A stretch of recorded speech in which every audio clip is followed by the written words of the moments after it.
आरोप गए कि पुलिस वालों ने हमारे भाई को गोली मारी है। हमारे भाई मतलब टांग से अपाइड हैं। हमने 12 लोगों के नाम लिए हैं और के तो मुझे इतना ध्यान नहीं, मतलब अनुज चौधरी हैं और भी हैं, मतलब मैंने तो बस अनुज चौधरी का ही इतना पता। 1 साल से परेशान हो रहा है हम सभी लोग पुलिस से, कभी इधर से उधर, क्योंकि पुलिस धमकाती रहती है और हम पीछे नहीं हटे। हमें सरकार में वो कहती है पुलिस वालों ने ही भाई आलम को गोली मारी।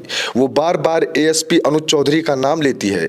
संभल हिंसा में गोली लगने से घायल हुए आलम की बड़ी बहन रजिया कैमरे के सामने आई और उस केस की परतें खोल कर रख दी, जिस केस में एएसपी अनुज चौधरी के खिलाफ कोर्ट ने मुकदमा दर्ज करने का आदेश दिया। पीड़ित आलम के पिता यामीन की याचिका पर संभल के चंदौसी सीजीएम कोर्ट ने एएसपी अनुज चौधरी के साथ साथ लगभग 15 से 20 पुलिसकर्मियों के खिलाफ एफआईआर का आदेश दिया। इस आदेश के बाद यूपी तक की टीम याचिकाकर्ता यामीन को ट्रैक करने की कोशिश कर रही थी, लेकिन कहीं पता नहीं चल सका। फिर याचिकाकर्ता यामीन की बेटी और घायल आलम की बड़ी बहन रजिया कैमरे के सामने आई और खुलकर सब कुछ बताया। रजिया का आरोप है कि संभल हिंसा के दौरान भाई आलम पापी बेचने के लिए गया था जामा मस्जिद इलाके की तरफ और इसी दौरान पुलिस वालों ने पीछे से गोली मार दी। रजिया ने खास तौर पर एएसपी अनुज चौधरी का नाम लेते हुए पूरी कहानी बताई। दरअसल फिरोजाबाद में एएसपी के पद पर तैनात अनुज चौधरी उस वक्त संभल में सीओ के पद पर तैनात थे। रजिया का कहना है कि परिवार लगभग 1 साल से परेशान है। आरोप यह है कि पुलिस वाले धमकी देते हैं, कहीं कोई सुनवाई नहीं हुई। तब जाकर कोर्ट का सहारा लिया गया और अब कोर्ट ने लगभग 11 महीने बाद आदेश दिए। दरअसल मंगलवार को संभल जिले के चंदौसी सीजीएम कोर्ट ने अनुज चौधरी के साथ साथ लगभग 15 से 20 पुलिसकर्मियों के खिलाफ भी मुकदमा दर्ज करने का आदेश दिया। संभल हिंसा के दौरान फायरिंग के खिलाफ शिकायत की गई थी। पीड़ित पिता ने पुलिस वालों पर बेटे के ऊपर गोली चलाने का आरोप लगाया।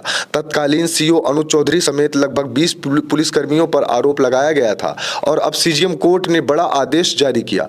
उनके बेटे को 3 गोली लगी है, इसलिए उन्होंने कोर्ट में गुहार लगाई है। 1 साल से परेशान हो रहा है हम सभी लोग पुलिस से, कभी इधर से उधर, क्योंकि पुलिस धमकाती रहती है और हम पीछे नहीं हटे। हमें सरकार पे भरोसा था, इसलिए हमने 1 साल से मुकदमे दर्ज करते रहे। हमारे कई जगहों से खारिज हुए पर हमारे मतलब हमने पीछे नहीं हटे। हम तो क्या अपील की है, उसमें क्या आरोप है?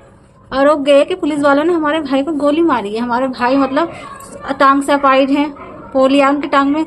सुबह सुबह अपने मतलब खर्चे के लिए मजदूरी करते हैं, अपने घर चलाने के लिए सुबह को जा रहे थे पापे लेकर बेचने के लिए, क्योंकि पापा का काम तो सुबह का ही होता है। तो इसलिए सुबह में जा रहे थे, उन्हें पता नहीं थी लड़ाई झगड़ा हो रहा है। उनके पुलिस वालों ने जा रहे थे पीछे से, आगे से सब मतलब 3 गोली मार दी बेफालतू। हमें तो बाहर वालों से पता चली। क्या नाम था आपके भाई का? आलम नाम था।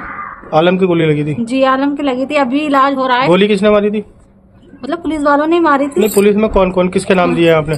हमने 12 लोगों के नाम लिए हैं और के तो मुझे इतना ध्यान नहीं, मतलब अनुज चौधरी हैं और भी हैं, मतलब मैंने तो बस अनुज चौधरी का ही इतना पता और हमारे पापा को पता सारे नाम, हमें नहीं पता थे। 12 पुलिस कर्मियों के खिलाफ? जी।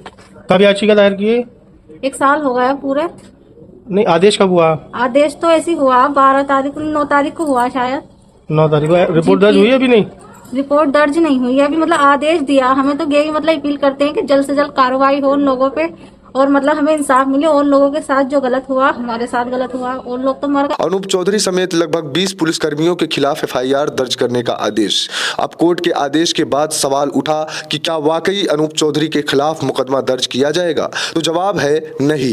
फिलहाल संभल के कप्तान कृष्ण कुमार बिश्नोई का कहना है कि इस आदेश के खिलाफ संभल पुलिस अपर कोर्ट में अपील करेगी। एक तरफ पीड़ित परिवार इंसाफ की मांग कर रहा है, दूसरी तरफ पुलिस का कहना है कि कोर्ट के आदेश के खिलाफ संभल पुलिस अपर कोर्ट में अपील करेगी। अब देखना होगा कि इस मामले में आगे क्या कुछ होता है। आप ऐसे ही हमारे चैनल द डेली फ्लो को देखते रहिए। बहुत बहुत धन्यवाद।